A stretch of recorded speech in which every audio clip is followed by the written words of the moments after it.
Muito boa tarde, que bom estar aqui com vocês hoje, nessa tarde de sexta-feira, para falar sobre um assunto de tantas dúvidas, né, no nosso universo da fonoaudiologia, que é a abordagem de deglutição e comunicação nos pacientes que têm diagnóstico de esclerose lateral amiotrófica. Trazendo essa vivência, né, essa prática para os cuidados paliativos, a gente tem muita coisa para falar, a gente tem um olhar mais amplo, né, em relação a isso. E é o que eu quero falar com vocês.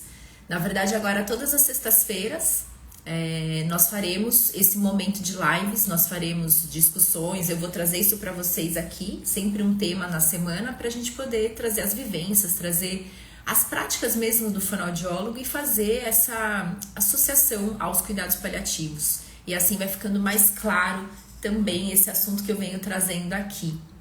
Então vamos lá, esse é o assunto da nossa live de hoje, trazendo um pouquinho de discussão em relação àquele post que eu fiz no feed no comecinho da semana, de um artigo sobre essa relação de cuidados paliativos, esclerose lateral amiotrófica e deglutição.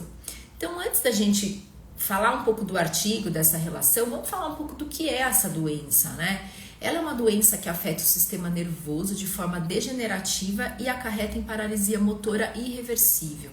Então, pessoas que convivem com essa doença, eles sofrem uma paralisia gradual e a gente sabe que isso acarreta em vários sintomas, né? Então, a gente tem uma alteração de fala, de deglutição, em relação à fonoaudiologia, nós vemos isso muito na nossa prática. A gente sabe que é uma doença que não tem cura, então é algo que é preciso conviver com ela da melhor forma possível, com o maior impacto de qualidade de vida que a gente puder oferecer a essa pessoa. Então, também falando um pouquinho da descrição do próprio nome da doença, esclerose, ela significa endurecimento e cicatrização. Lateral, endurecimento da porção lateral da medula espinhal, e amiotrófica, fraqueza que resulta na redução do volume real do tecido muscular, uma atrofia. A doença, ela é uma das principais doenças neurodegenerativas ao lado das doenças de Parkinson e Alzheimer. Isso é algo assim muito... Eu estava estudando essa semana sobre a doença e eu vi o quanto ela é uma doença que tem sido mais comum. Ela fica só atrás mesmo do Alzheimer e do Parkinson. Então, cada vez mais a gente vai se deparar com pessoas que têm esse diagnóstico, e é um diagnóstico que na grande maioria das vezes acarreta com essa alteração, né, que a gente lida, que é a disfagia. Por ser um distúrbio progressivo, ela envolve a degeneração do sistema motor em vários níveis, que pode ser bulbar, cervical, torácico e lombar. Então vamos lá, falando dessa doença e da relação dos cuidados paliativos, o que a gente já pode começar a pensar? É uma doença progressiva que não tem cura e, por esse motivo, ela tem indicação de ser abordada pelos cuidados paliativos. Então, até essa semana, uma das dúvidas que vieram, né, que eu coloquei as caixinhas, é em relação como que a gente faz a indicação dos cuidados paliativos? Se é uma indicação da família, quem que decide isso, né? E aí, esclarecendo, a indicação, ela sempre vai ser técnica, ela é uma indicação técnica. Então, quando se tem uma doença progressiva, incurável, crônica, ela tem essa indicação porque os cuidados paliativos, ele tem essa visão desse olhar, né, global. E é isso que a gente vai falar um pouquinho mais em relação ao conceito de cuidados paliativos. É sempre importante a gente falar. Então, pelo próprio diagnóstico da doença existe a indicação, e ainda outra questão, que mesmo doenças graves, que sejam agudas, elas também podem ter indicação dos cuidados paliativos, uma vez que a pessoa que tem uma doença grave tem um sofrimento envolvido, ela já tem a indicação dos cuidados paliativos. Porque é uma área de atuação, né, em algumas profissões já é uma especialidade, mas na grande maioria é uma área de atuação, como para nós fonoaudiólogos, que lida muito com essa questão do sofrimento. E por quê? Isso tudo eu tô falando sobre os conceitos de cuidados paliativos, porque cuidado paliativo, ele ele prioriza a pessoa como centro do cuidado. E o que isso significa realmente na prática? Porque parece muito clichê falar que o paciente é o centro do cuidado. Mas o que a gente consegue interpretar, poder trazer isso mais para vocês? A pessoa, você vai conhecer os valores da pessoa que enfrenta o diagnóstico de algo que não tenha cura, como hoje nosso tema, esclerose lateral amiotrófica, por exemplo. Mas não é somente esse olhar, né? Esse olhar do pessoa centrado na pessoa. É um olhar também técnico, então é uma associação, porque o profissional de saúde, ele sabe da doença, ele conhece a doença, ele conhece o prognóstico, ele conhece os desdobramentos da doença. Então, associado a isso dos valores, você vai conseguir traçar o que importa para aquela pessoa em relação a esse enfrentamento da doença com considerações técnicas. Então, a gente vai falar bastante disso também hoje na live de hoje. Então, associado a isso, a gente considera a pessoa como um ser multidimensional. Por isso que a indicação também de alguém que está em sofrimento é relevante, porque nós não somos somente o físico, nós somos seres sociais, emocionais, envolve o psicológico, o espiritual. Então, toda vez que existe uma doença associada, existem impactos de um sofrimento físico, que pode ser de dor, pode ser de falta de ar, pode ser esse sintoma físico que realmente é algo da própria doença e impacta muito, mas que também pode acarretar outros sofrimentos na pessoa. Então, aquele sofrimento social, a pessoa ela não consegue mais interagir com seu núcleo social porque ela está diante dessa situação, ou do próprio desconforto físico, ou um sofrimento espiritual de por que isso está acontecendo comigo, como que eu vou enfrentar, eu estou insegura, não sei o que vem pela frente.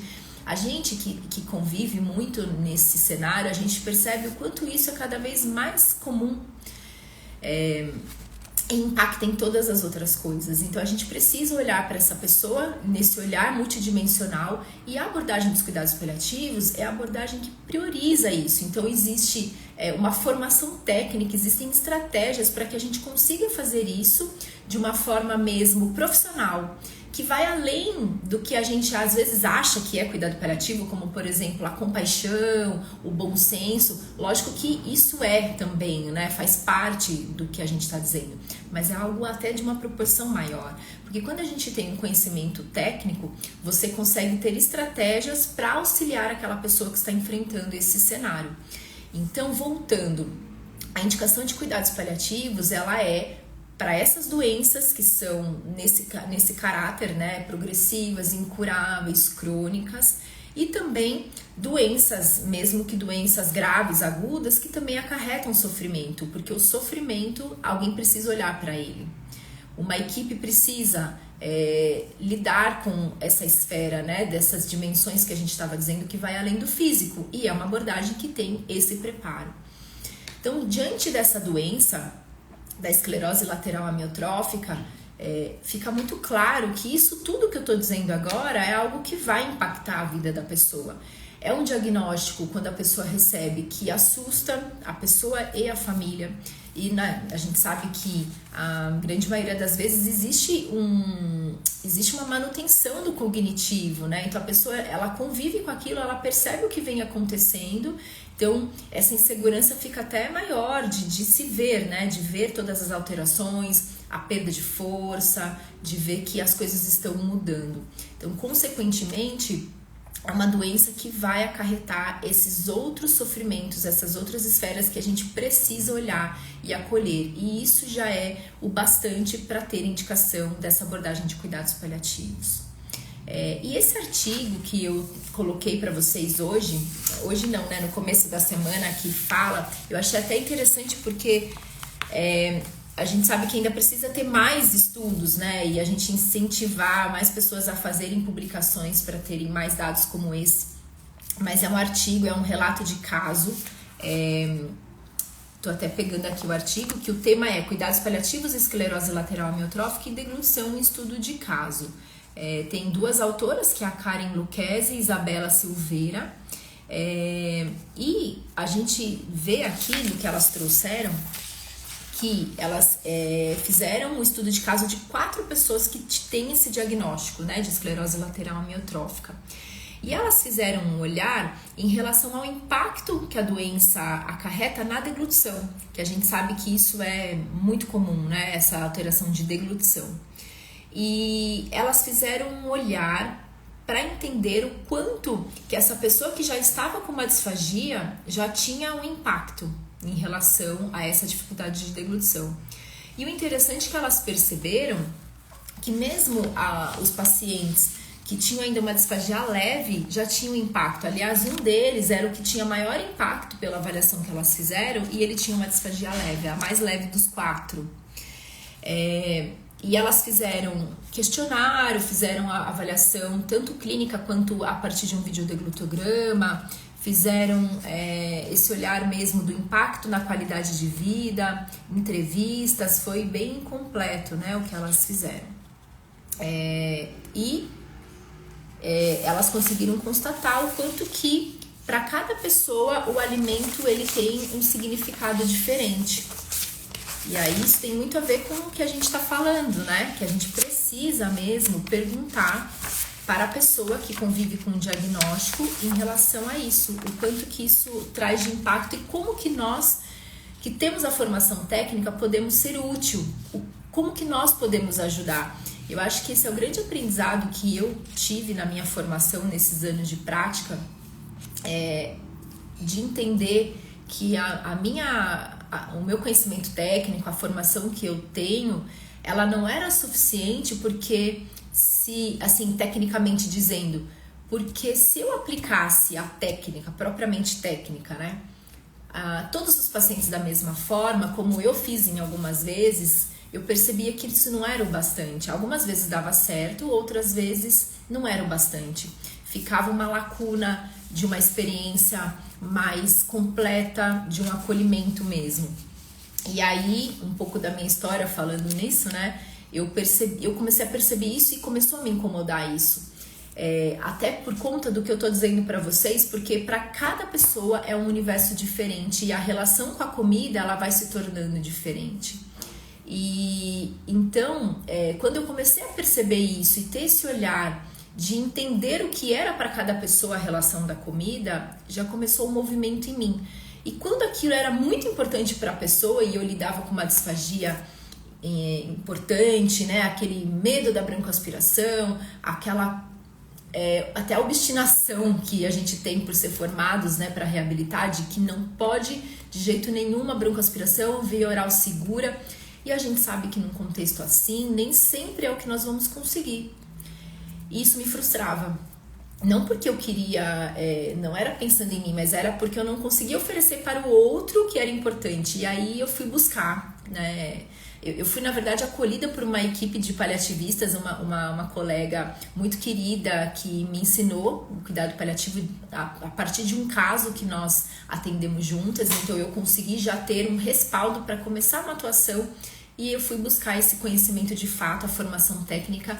E depois disso, muita coisa mudou na minha realidade, porque eu conseguia oferecer isso que já era intuitivo de uma certa forma, mas com embasamento técnico. E aliás, esse bom senso ele ficou numa proporção muito maior, porque existia uma abordagem por trás muito completa de olhar a pessoa nesse olhar como um todo, e aí você aliar a sua técnica a isso.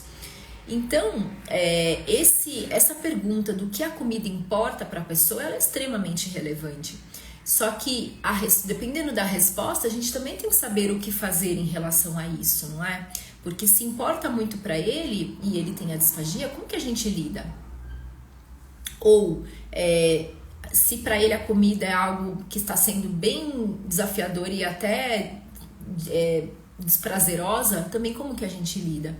Então são questões que a gente lida na prática o tempo todo e é desafiador, né? Por isso que esse perfil eu trouxe aqui para esse conhecimento, né? Para essa troca com os meus colegas fonoaudiólogos, porque eu sei que isso é uma angústia de todos nós fonoaudiólogos, porque a gente lida com essa área da alimentação que tem sido cada vez mais desafiador até para os próprios profissionais de saúde das outras áreas, porque a alimentação está muito ligada a todos nós, né? Ela é algo cultural, ela é algo emocional, ela tem uma dimensão muito grande além do ato da gente se nutrir e hidratar. Tudo envolve comida. A gente se reconhece através da comida também muitas vezes. Então, quando a gente tem essa dificuldade, o sofrimento é muito grande da própria pessoa que não consegue mais se alimentar, quanto também dos familiares, porque também a gente tem na nossa cultura a relação da comida como sendo um ato de cuidado. Então, se eu não alimento o meu familiar, eu estou negligenciando um cuidado. Isso muitas vezes acaba sendo um sofrimento da família. E nós temos que estar preparados para lidar com isso, porque se a gente não faz um acolhimento adequado a essa família, a gente também está pecando por deixar uma experiência incompleta, né? Uma experiência até desagradável, porque para eles, né, é a história de vida deles, é tudo, né?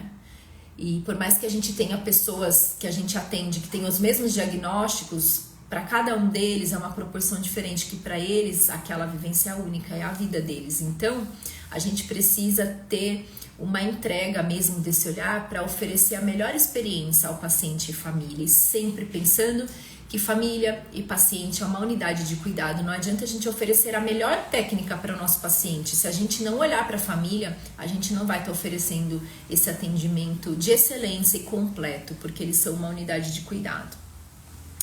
Então, em relação ainda a esse artigo, o que eu consegui ver aqui na apresentação dos casos, dos resultados, eles fizeram então a entrevista com 4 pessoas que tinham esse diagnóstico de ELA e a avaliação de deglutição, aquilo tudo que eu estava comentando com vocês. E o primeiro caso, por exemplo, ele relatou que a comida para ele, a alimentação representava a socialização e que ficar sem via oral era desagradável. Já era uma pessoa que estava convivendo com uma depressão. E o segundo caso, a segunda pessoa também tinha um caso de depressão e a alimentação para essa pessoa representava a manutenção do corpo. Então você vê que já são olhares diferentes. Um era a socialização e o outro era a manutenção do corpo, algo mais físico. E para essa pessoa ficar sem via oral era desagradável. Para a terceira pessoa com o diagnóstico de ELA também, ela tinha uma labilidade emocional. Então não era uma depressão, mas ela já estava alterada nesse ponto emocional. E para ela, a alimentação representa a manutenção do corpo também, apesar de ficar sem via oral para ela era inaceitável. E para a quarta pessoa também com esse diagnóstico, também já tinha uma alteração emocional ali de irritação, instabilidade emocional.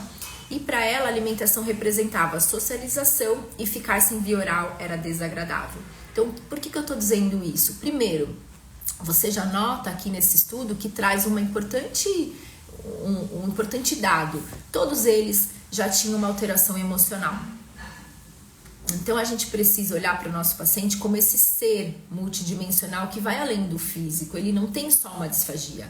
Se a gente só olha para a disfagia dele, só para aquela biomecânica de deglutição, a gente vai estar pecando num atendimento de mais qualidade. Ele não é só a disfagia. Então você vê que as 4 pessoas já tinham uma alteração emocional com impacto na qualidade de vida. Se você está com uma depressão, choro fácil, irritação, você vai ter impacto na sua qualidade de vida, na sua relação com as outras pessoas, na sua forma de enfrentamento. Então imagina no nosso dia a dia o que eu posso traduzir em relação a isso que eu estou dizendo. Às vezes a pessoa não tem interesse por comer, ou às vezes até esse emocional ela quer descontar na comida. Quantas vezes a gente tem essa relação emocional com a comida?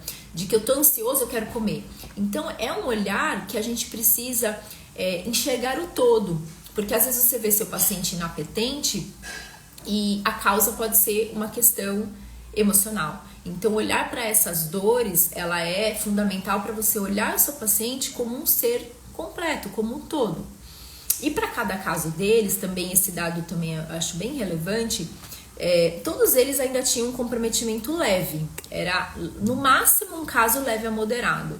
Então, eles já estavam convivendo com uma certa dificuldade de deglutição, que a gente sabe que uma disfagia leve ainda é uma disfagia extremamente manuseável, né? Que ainda a pessoa consegue comer várias consistências e tudo mais, mas eles já estavam enfrentando essa situação de interferência na qualidade de vida. E para um deles, ficar sem via oral era inaceitável. E se o seu paciente então falar isso para você, você fizer a avaliação dele, ele tem esse diagnóstico, ele disser para você, para mim é inaceitável ficar sem via oral. Como que a gente faz para conduzir? Porque uma coisa é ele dizer, não, tudo bem, se for preciso, né, eu vou entender. Outra coisa, ele fala, não, isso para mim é inegociável. Para uma doença que a gente sabe que tem um comprometimento muito importante de deglutição. Então, é algo que a gente precisa olhar, né? Porque a gente tem que oferecer um cuidado cada vez mais personalizado. Não é porque a gente atende esse tipo de diagnóstico que a gente vai ter a mesma conduta para todos os pacientes. Não deve ser assim. E aqui, uma da parte da discussão desse artigo que eu achei interessante é que no caso da doença, quanto antes a gastrostomia, que é o que a gente vê muito na prática, como uma via alternativa ou suplementar de alimentação, quanto antes ela for realizada, maiores as chances de recuperação de peso e aumento de sobrevida do indivíduo. No entanto, segundo o mesmo estudo, o efeito da gastrostomia na qualidade de vida dos pacientes pode não ser significativo. A qualidade de vida pode não estar necessária ou absolutamente associada com a ausência de fome ou com um total suprimento das necessidades calóricas e hídricas do indivíduo com ela. Porque a gente sabe que mesmo que a pessoa esteja nutrida, recebendo uma dieta integral, isso pode não ser o bastante, né? Isso pode ser o impacto de não ter o prazer de se alimentar ou de não ter um momento social com a pessoa que me importa, né? De eu me sentar à mesa com ela para fazer uma refeição, porque a gente sabe que isso é o social, isso também faz parte. A gente senta com a família nas refeições para ter a troca do dia, para esse vínculo. Então, às vezes pode importar para ela esse fato, né? Não só o físico do prazer, a gente precisa ter a dimensão. E aqui também fala uma coisa interessante que para os pacientes pode significar o alimento como uma fonte de energia para manter o corpo e permanecer isso para o próprio combate à doença, mas também pode identificá-lo como uma fonte de frustração e ansiedade ou cuidado e preocupação dos profissionais da equipe para consigo. Por isso, para proporcionar qualidade de vida em cuidados paliativos, é necessário abordar o significado individual da alimentação. E isso acho que é o mais importante. Que a gente precisa olhar, que tem que ser sempre um atendimento individual. Outro ponto aqui do artigo que eu também queria destacar, frequentemente as consequências dos processos curativos em pacientes com doenças avançadas é o prolongamento do sofrimento por meio de intervenções em tratamentos que não geram benefícios substanciais para os pacientes. É imprescindível levar em consideração que o paciente não apresenta apenas um problema físico e biológico, e sim, ele tem que ter esse olhar completo, como eu estava dizendo para vocês, né? Então é muito importante que a gente conheça os desejos do paciente em relação à alimentação e os significados que a pessoa atribui à alimentação, para que essa atuação do fonoaudiólogo possa contribuir de fato para a manutenção da qualidade de vida.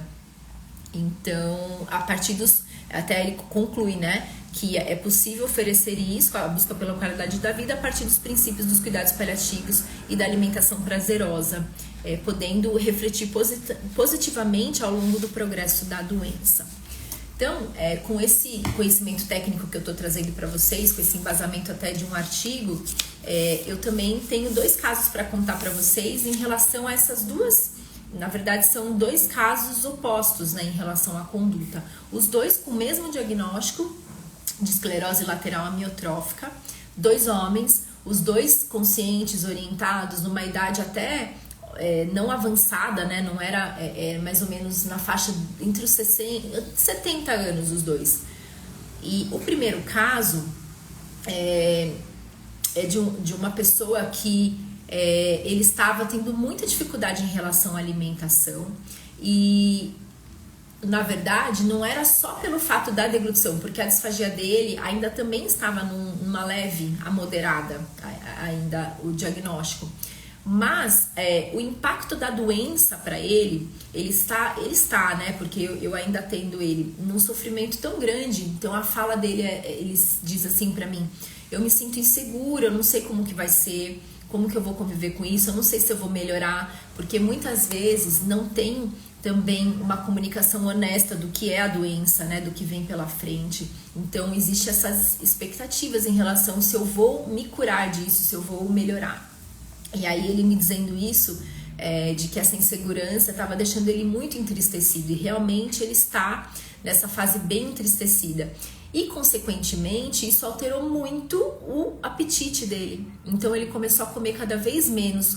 Ele chegou a perder 15 quilos num curto espaço de tempo. E isso realmente é algo preocupante, ainda mais para a fase de doença que ele está. Porque ele está numa fase ainda do início ali do diagnóstico, né? No caminho, ele está numa fase moderada de doença. Então, é algo que tem um impacto, essa perda de peso.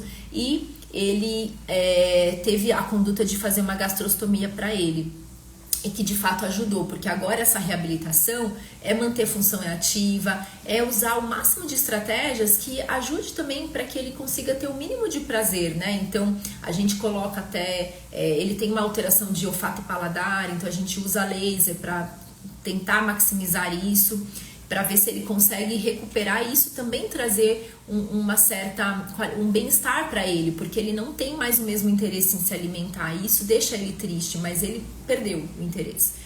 Só que você vê que grande parte desse interesse está relacionado com esse todo, com o enfrentamento da doença, com a insegurança que ele está em relação ao que vem pela frente. Então é um olhar que primeiro a gente precisa analisar esse todo e tentar o máximo de recursos, e não é só o fonoaudiólogo, e esse que é o ponto. A gente tem sempre que trabalhar em equipe, a parceria, porque é uma pessoa que tem todas essas dimensões. Então esse paciente, no caso, essa inapetência, ela só é a ponta do iceberg de uma estrutura toda envolvida em relação à tristeza e insegurança do que ele está enfrentando.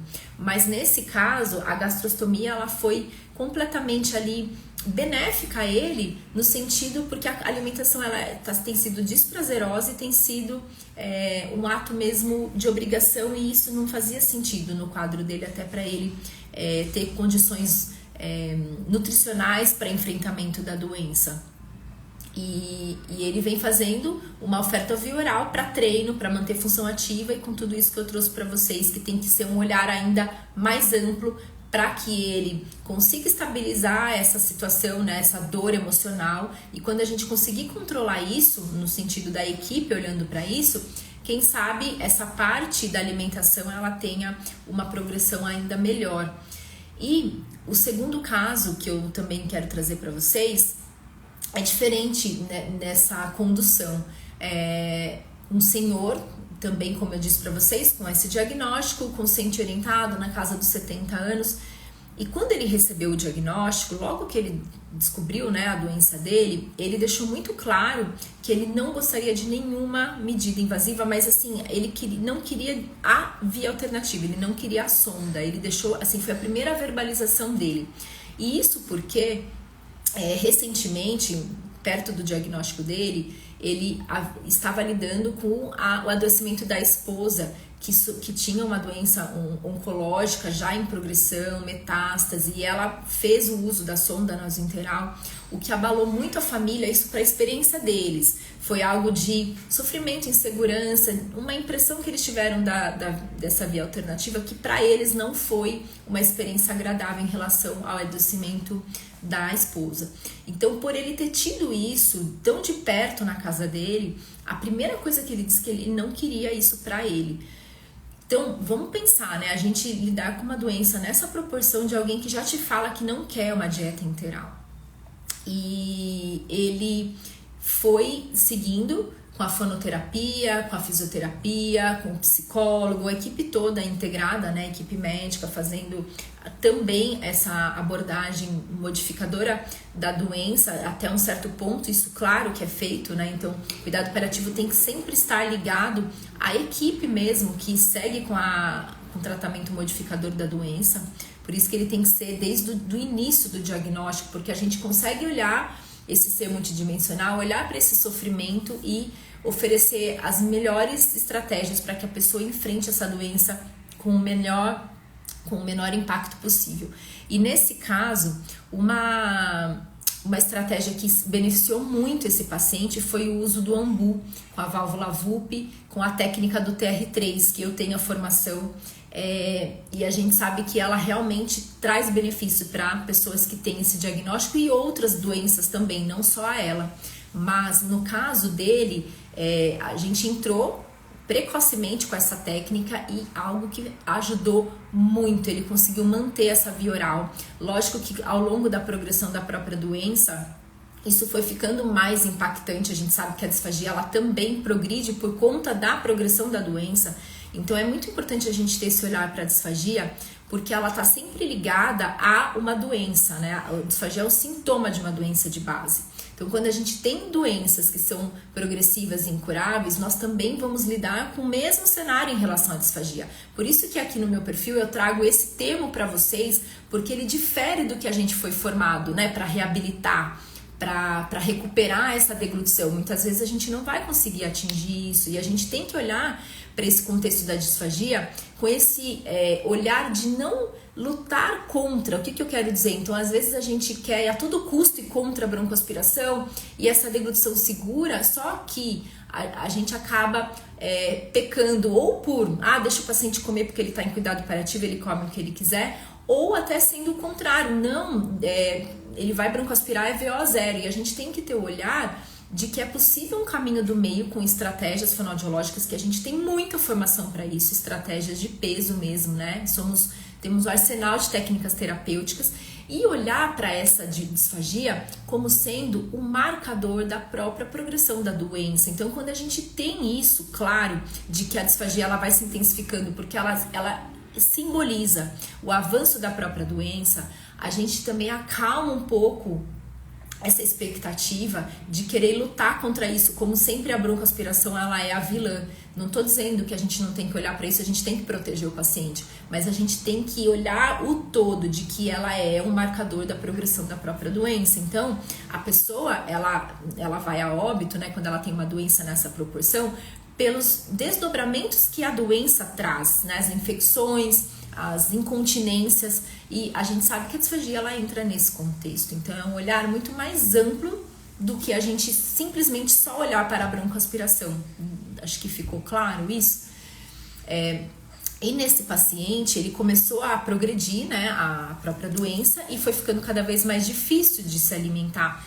Mas, como era uma opção dele, ele foi fazendo as adaptações, ele era bem assíduo em relação a isso, mas às vezes ele comia pouco, às vezes era o suficiente, pouca porção, porque era o que ele conseguia tolerar. E quando a própria doença foi ficando mais avançada, ele começou a ter queda de saturação, uma alteração cognitiva leve, e aí entrou o assunto, né, com a equipe médica de que se ele gostaria de fazer a traqueostomia. E ele disse que também não, ele queria seguir o processo natural da doença, ele não queria nada invasivo. E então foi orientado a família em relação às medidas para dar o máximo de conforto a ele. E aí ele começou a ter essa alteração um pouco cognitiva por conta da retenção de gás carbônico. A gente sabe, né, essa alteração respiratória vai alterando também o quadro clínico. E ele, num certo dia, que era até o dia do aniversário dele, eles fizeram uma comemoração com um bolo de aniversário, a família reunida, e aí ele comeu um mínimo de bolo, só aquele, né, aquele creminho que a gente sabe que a gente adapta a consistência, e a família viu que ele não estava muito bem, levaram ele para o hospital, que era uma opção deles também, e quando chegou lá ele estava num processo ativo mesmo de morte, e ele veio a falecer. Mas esse caso que me ensinou muito, me trouxe algumas reflexões. Primeiro, a própria família depois, quando eu tive a oportunidade de encontrá-los, eu percebi o quanto eles estavam tranquilos, apesar da dor, do sofrimento de perder alguém querido, claro, né? Isso não tem como a gente evitar, mas num sentido tranquilo de ter respeitado a vontade dele, porque era muito claro o que ele queria, e tudo ter sido olhado, encaminhado em relação a isso, tecnicamente, né? Porque foram tomadas as medidas, ninguém deixou ele só por conta da vontade dele, com as dificuldades. Ele foi assistido e amparado em relação a ao controle de sintomas. E aí a família, eles tinham essa sensação de terem oferecido isso que importava para ele, Então você percebe que também tem um impacto nessa experiência em relação até ao luto. É um luto menos complicado quando se tem todo esse plano terapêutico traçado desde o começo, como foi o caso dele, desde o diagnóstico, isso foi traçado junto a ele. Então isso a gente vê que é algo que é um mundo ideal e que nós profissionais de saúde temos que saber desse conhecimento para que a gente possa orientar as pessoas e oferecer essa informação. Então ele só teve essa condição de ter dado o desejo dele, de ter expressado as vontades dele, porque ele teve informação, porque ele foi orientado em relação à própria doença, o prognóstico, o cenário. Porque a gente só tem condições de tomar uma decisão se a gente tem informação.